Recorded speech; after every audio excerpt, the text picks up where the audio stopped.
Hey everyone, my name is Tracey Saxby and I am the Executive Director of My Sea to Sky. And I'm Eoin. I'm the Research Director for My Sea to Sky. And we are here today to launch our 2 and 20 fundraising challenge for the month of December. We're trying to raise $2,000 in monthly donations and $20,000 in one-time donations throughout the month of December. So we're here to tell you a little bit about that. But before we do that, we were just talking about why we do this work, like why it's so important to us. And we were talking about our experiences with whales this summer. And did you want to share your story, Eoin? Yes, I've lived in Howe Sound now for 30 years. And in the last 5, I've seen the recovery of the Sound, including orcas and seals and dolphins, accentuated. Capped this summer, early one morning when I woke up and I wandered along and saw or heard the sound of an orca blowing in the bay directly beneath me. And I had 2 visitors from Ottawa. I quickly woke them up and said, "You have to come see this. You will never again in your life have a chance to do this." There was a light mist on the water and 5 orcas glided by just beautifully, and it captured the scene perfectly as to why I do this. Yeah, I mean, when you have those kinds of experiences, they're so special, and you realize just how special this place is. Yeah. So that's why both Eoin and myself have been volunteering for the last, is coming up to 6 years now? Getting on for it since 2013, so I guess that makes it a full 6. Yeah, 2014, yeah. So, yeah, we must just be having too much fun. You could call it that, yes. We're trying to defend Howe Sound and protect it because it's such a valuable place for us. It's so meaningful to have that experience of a pristine sound and a wildlife suddenly blossoming in front of your eyes. It really is special. Yeah. And it drives me every day when I wake up to go, what can I do today to try and protect Howe Sound? Not just for me, but for the future generations of people who would equally marvel at having this right on their doorstep. Yeah, and for me it's all about the community that we've built as well, you know, like the friendships that we've made. We have galvanized Howe Sound, people all around the Sound, to our cause to protect it. And that wasn't the scene before. And this time around, I think we're actually going to succeed. Yeah. So we wanted to share a few of the successes that we've had over the last 6 years. Oh my gosh, I still can't believe it's been 6 years. So one of the ones, and it's always interesting when you do this kind of like looking back and go, okay, well, what have we actually achieved? But one of the biggest ones that struck me recently is that I was looking through Woodfibre LNG's initial documents, and they initially planned to begin construction in 2015 and to be operational by 2017. So My Sea to Sky has successfully delayed construction by 5 years so far and counting. And in 2019, shovels are still to get in the ground. Not one 2x4 on top of the other. Yep. And may it stay that way. Yeah. One of the other successes, and this is all due to our incredible volunteers who have been out door knocking and hitting the streets and at farmers markets and doing outreach at events, but we have now collected over 20,000 signatures on the Howe Sound Declaration, and that is truly incredible. And these signatures are hard won, because a lot of people, when we began, nobody even knew what LNG was. So there was a huge educational campaign where we had to come in and say, hey, guys, this is a really, really bad idea. And did you want to talk about delivering the Howe Sound Declaration? We've delivered it so far to the Minister of Environment, several MLAs in the Victoria Legislature, and several MPs from Ottawa in the Parliament in Ottawa. And it's been received well. We await them actually following through on it to develop legislation and regulations to protect Howe Sound and the treasure that we are trying so hard to defend. Yeah. Throughout the last 6 years, we've had several different elections at both municipal, provincial and federal levels, and we've made wood fibre LNG an election issue at each and every one of those. And that is thanks to you. That is thanks to each of you talking to your candidates or voting based on your beliefs around this project. So thank you. That is really incredible. Yeah. Yeah. Please donate to My Sea to Sky. It helps fund the advertising, the events that we hold to celebrate Howe Sound.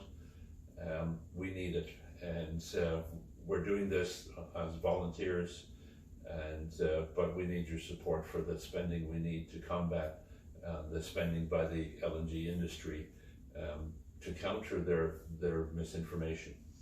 Yeah, essentially, for every dollar we have, they can outspend us by at least 100, if not more. So it's definitely a challenge when all we have is a lot of heart, a lot of soul, a lot of people, a lot of passion. We have people, and they have watches, we have time. Yeah, exactly. One of the other key successes that we'd like to celebrate, Fortis BC is now considering relocating the compressor station that is going to be part of the Fortis pipeline. They're going to take that from Mount Mulligan, and they're now proposing to put that over at the wood fibre site. So that is thanks to all of the people in the community that have been raising concerns about that. That is a huge success. The other success that we have had this year is that wood fibre LNG right now is proposing a flotel. So instead of the land sea work camp that was proposed at Britannia Beach, we built or helped to build a lot of community opposition to the work camp in Britannia Beach, just highlighting how a work camp in our communities is going to affect our communities in a big way. And we highlighted that wood fibre LNG and Fortis said that they wouldn't even need work camps.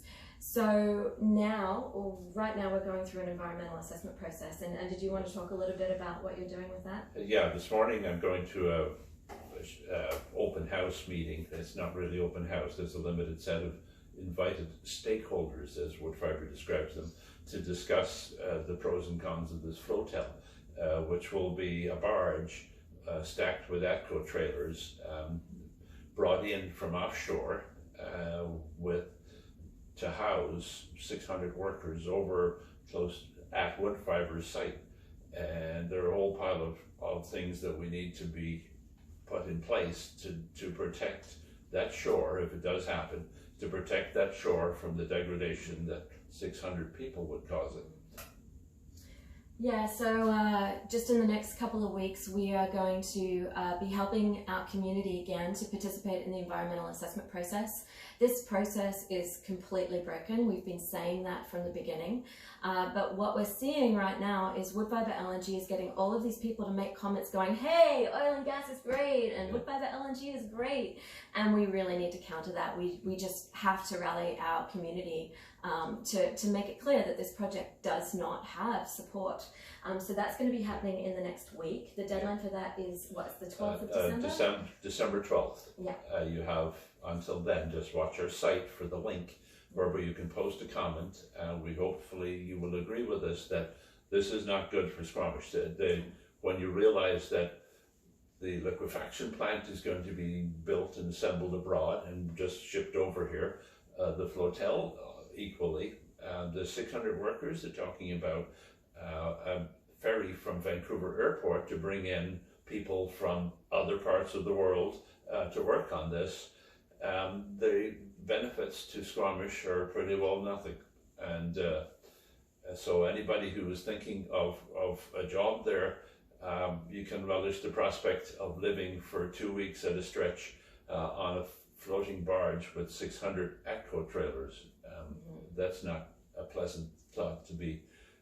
That's not the benefit that they are promulgating for wood fibre. The returns to the taxpayer, to the average person in Squamish, are pretty well nothing.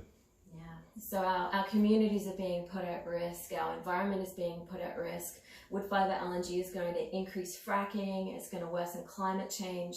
There's a whole suite of problems associated with this project. So I want to talk a little bit about one of our successes, another success with the Burnco gravel mine. So after you sent 4,000 letters, the Sunshine Coast Regional District essentially stopped. They refused to rezone it to allow not just the digging up of a salmon-bearing stream and the rock and gravel in there. They refused the permit to allow them also to grind it into building materials right on the spot. It was a very noisy, disruptive, dusty operation that they were proposing. Well, the Sunshine Coast Regional District basically refused to rezone it and said, no, it's a quiet residential area and we'd like it to stay that way. And that was the end of the Burnco gravel mine, at least this time around. We remain on guard that it does not return. So yeah, we stopped that project. That's pretty damn cool. You stopped that project. It's just amazing. Some other things that we've got coming up, we're going to be launching our video capturing the Orca celebration that we had in late September, earlier this year. So that's pretty exciting. We might have another public comment period for wood fibre coming up. We only just found out about this yesterday. There's a notice in the paper about wood fibre getting access to Darrell Bay. So we're going to have to rally the troops again. That one is proposed to be the reinvigoration of the old wood fibre ferry that took people over to when wood fibre was a pulp mill. And they're proposing to build a ramp, a floating dock to bring their workers back and forth from Darrell Bay. The problem, of course, is that that's a district of Squamish territory. It is also the emergency route for Squamish in case something happens to the Sea to Sky Highway to get people who are injured or need to be in the city back or in Squamish back and forth. So to give up that use and that emergency use to foster an LNG plant is not a good deal for Squamish, especially when the launching ramp for small craft, kayaks, canoes, etc. In Squamish is gone, and Darrell Bay is public property, and to give it up to a private developer for 4 or 5 construction years is not on. It's not it's a disbenefit to Squamish. So we want to talk a little bit about what we're raising money for, or what we're planning to do with this money. So if we raise $5,000, what we're planning to do is to create a multi-platform ad that targets key decision makers, about 130,000 decision makers.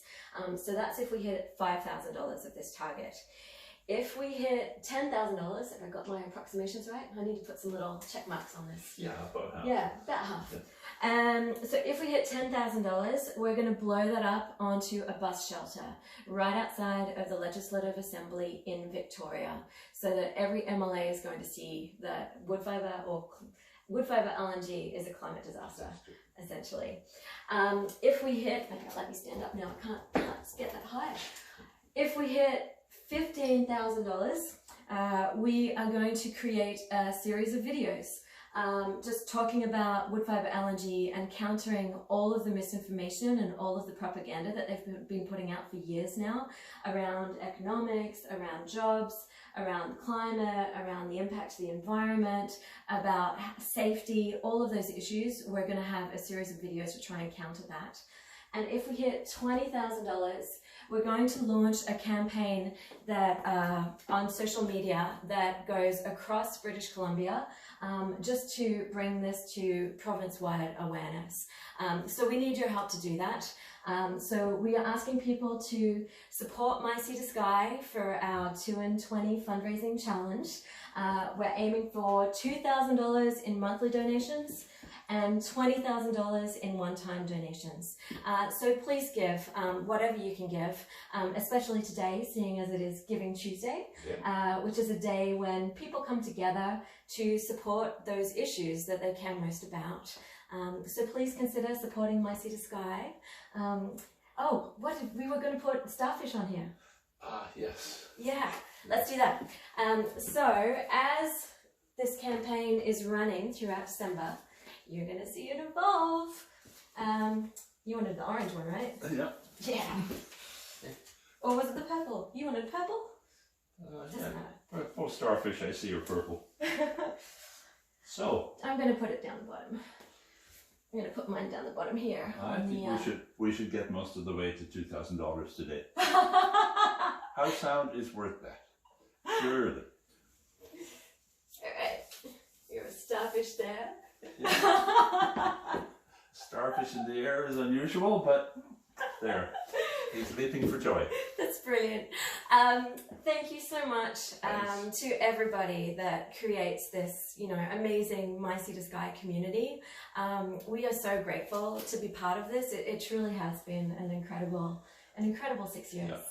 So working with our volunteers, working with all of you. So yeah, please support My Sea to Sky. If you can give today, every little bit counts. Thank you. Yeah, thanks so much.